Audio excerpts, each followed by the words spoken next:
Dear ladies and gentlemen, first of all, I would like to thank all organizers, Tamil Nadu government and All India Chess Federation for hosting this amazing event, FIDE Olympiad and FIDE Congress. It's truly amazing to see so many people who genuinely love chess. I would like to start our speech with passing the floor to Peter Heine Nielsen, who runs as my deputy president.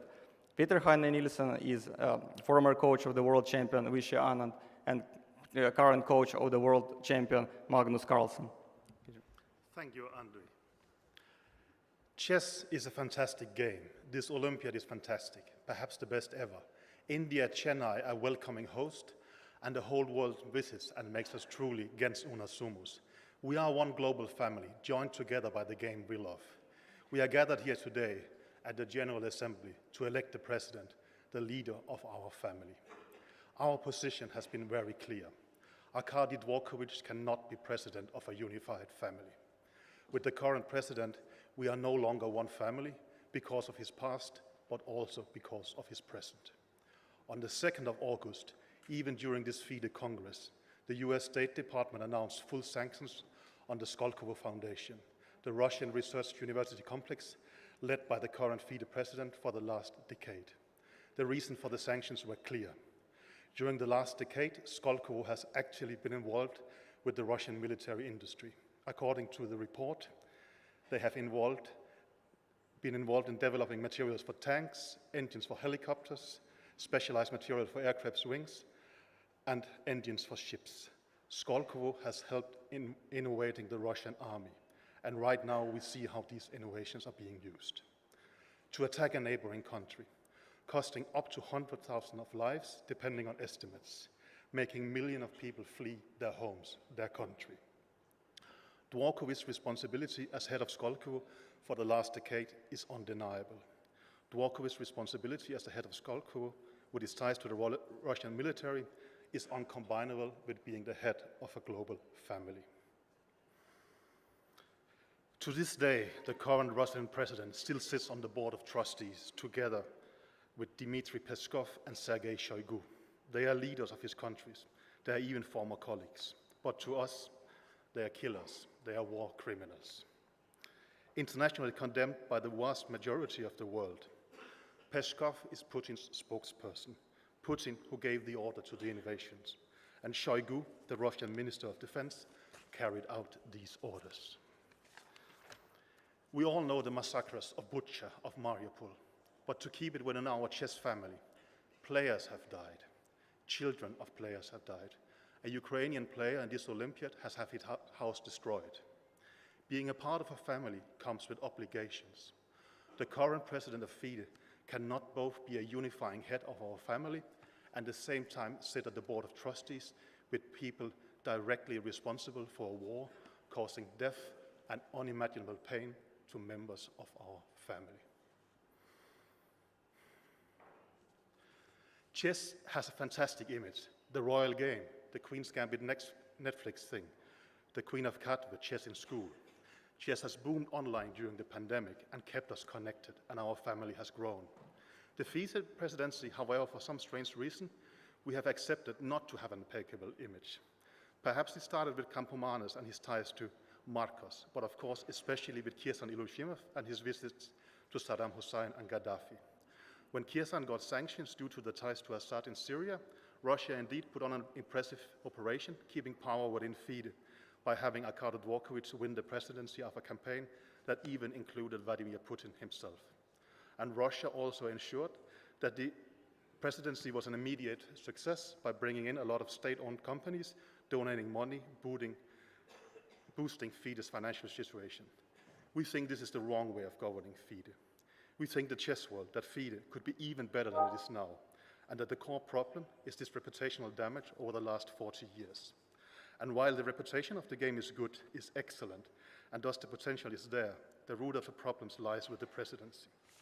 We think FIDE needs a unifying figure as president, an uncontroversial figure, a figure with his whole life in chess, without a compromised past, so that when you Google him, global sponsors will not turn away, because they do exactly what we should be doing. They care about their brand, their reputation. They are global brands because they understand the value of reputation. We think many could fulfill that role. Vishy Anand could be an excellent president of FIDE.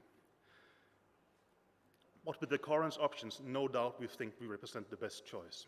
FIDE needs to be truly global, not just in words, but in actions. And for that, FIDE needs to be attractive to sponsors globally. Would Dorkovich be elected for another term, with his worldview being through the Russian lens, FIDE will still have to depend on Russian sponsorships. Already now we know that the Russian Chess Federation talks openly about having at least as a minimum half of the upcoming World Championship matches in Russia. This again will cause damage to our reputation. We want the chess world to move in a different direction, to have a truly global perspective. I think Andrii Baryshpolets can be this unifying figure. He can assure that we again are one family. With Andrii, the FIDE presidency would immediately be restored his reputation. That's why I recommend you to elect Andrii as our new president for FIDE. Thank you, Peter. Indeed, these elections are about values. It's not about chess politics. And both me, myself, and Peter Heine, we are not chess politicians. But we are here because we do believe that we need to defend values of our chess family. We're chess players, and we dedicated our lives to chess. And currently, we see that with this deep crisis of values, we don't even have a discussion whether we, as a chess world, can afford FIDE president Arkady Dvorkovich. We cannot be Gens Unasumus with Arkady Dvorkovich, our president. But to address that, let's first try to answer ourselves honestly how we got to this point, why we even talk about this, why we are struggling to change the incumbent president. And this problem has been there for many years. It has been a problem with Kirsan Ulymzhina for 23 years. And as Peter already mentioned, if not the Russian special operation to put Dvorkovich into the head of the FIDE, again, we have the same problem. We cannot remove the incumbent president. Democracy fails in FIDE. And why it happens? Simply because we see that president has enormous powers within FIDE. Not only president appoints the entire management board, but also half of the FIDE council under current FIDE charter is appointed by the president, as well as all non-elected commission chairmen and councillors. With this system, FIDE resembles an autocracy. It's supposed to be a democracy, but it's not. It's rather a club of friends of the current incumbent president. And we see that to get into the system, you need to be aligned with the current administration. There is no other way to bring fresh ideas to FIDE. And we believe that the future of FIDE should be completely different from what we have as of now. FIDE needs to be truly democratic, meaning that FIDE Council should have more powers, and FIDE President should be merely a representational image for the chess world and for the world outside of chess. It is important because we only ensuring that we have a truly democratic organization, and we always talk about transparency, which is also important to mention. Garry Kasparov in 2014, when he ran for elections, mentioned this in his program. In 2018, Nigel Short and even Arkady Dvorkovich himself mentioned that one of the goals is to make FIDE a transparent organization. However, it did not work this way. Why? We really need those changes. As already been mentioned many times, transparency attracts sponsors. Moreover, to add to this, not only sponsors are attracted by transparency and adequate democratic governance, also people who would like to serve chess, they are ready to help us as a chess world to achieve any goals. You see, as I already mentioned, we are not chess politicians, and during our 2 months of campaign, we managed to build up an amazing team of professionals. I'm really honored to have Dr. Jose Jimenez, who is a professor of MIT running for vice presidency. I'm also honored to have Mr. Robert Katende, who is an extremely inspirational person for many kids and parents throughout the world. As well as we have Sean Tan running who would be appointed as a treasurer in case if I'm elected, who is a seasoned professional in investment banking. Also, we have a truly amazing team of advisors who manage billions of dollars in various industries. They're young, they're energetic, and this is only to show you that indeed the opportunities are there. It's just us who cannot attract those opportunities. We as a FIDE, we need to change. We need to be fully about chess, about promotion of chess, not about politics or anything else. Also, it is important to mention that we do respect people who work in FIDE. We know that there are many people who worked in FIDE throughout their many years, and they do excellent job and very honorable. However, it's really disappointing that the good work that is done within FIDE is used by political powers to promote Kremlin interests, to use FIDE as a sports washing for Russia's regime. This should not be the case. People should not be ashamed to work in FIDE. Also, we talk about FIDE being global. You see how amazing to be here in Chennai. This Olympiad is indeed awesome, excellent. However, this should not have happened, if not politics again. We know that this Olympiad meant to be in Moscow, and Arkady likes to correct this by saying that initially it was supposed to be in Minsk. But let's not forget that we didn't have Olympiad in Minsk for political reasons, although officially called financial. And now we don't have Olympiad in Moscow because of full-scale Russian aggression in Ukraine, which Arkady names as geopolitical turbulence. This should not be the case. FIDE indeed needs to be global. We need to see Olympiads in Africa. We need to see Olympiads in Americas. But again, to make this happen, we need to change. We as a chess world, we as FIDE, we need to have a better representation, better reputation, and we need to produce value ourselves. With that, I will get back to this problem of reputation. We see that with current leadership, it's not possible to fulfill our long-year dream to make chess an Olympic sport. Some say that it's not possible, but it's just hypocrisy because it was never possible with Campomanes. We never could even imagine this under Ilyumzhinov era. And now it wouldn't be possible with Dvorkovich in the upcoming years. And we just stuck in this. We cannot present ourselves in the best way possible. Why we hear that Garry Kasparov mentions that FIDE is run by KGB for 40 years? This is really should not happen. We should not discuss this at all. We really need to be focused on chess. But unfortunately, we cannot, because even now, we're seriously discussed to re-elect Arkady Dvorkovich, who has tremendous ties to Russian government and who came to our chess world from politics. And also, just to maybe remind you, and that Arkady has been deputy prime minister in Russian government under Dmitry Medvedev.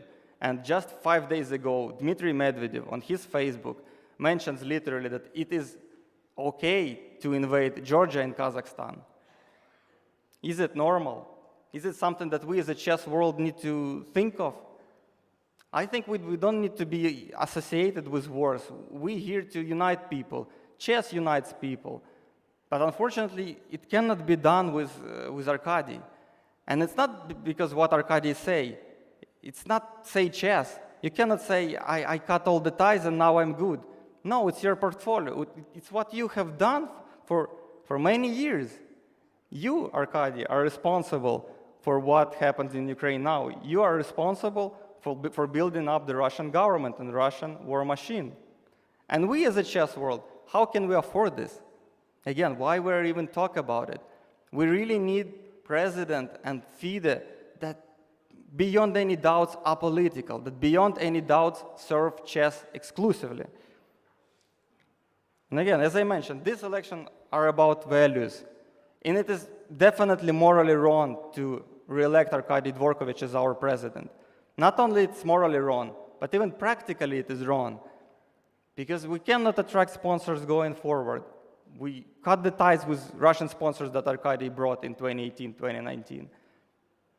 But again, the main problem is that if we as a chess world can afford this,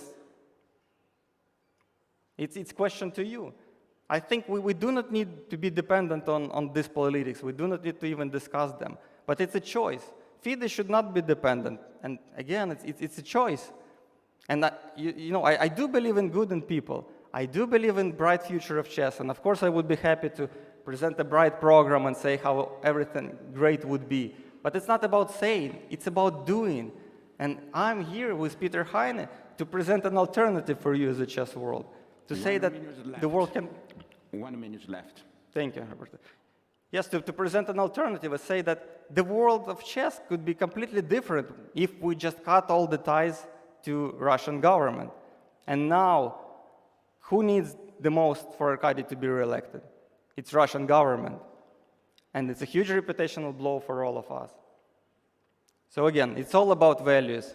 And I do believe that we finally will cut those problems. We're finally going to be talking about chess, about how we love chess and how chess unites us, how to promote chess and how to become global.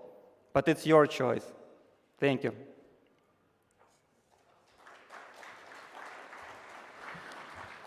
Thank you very much.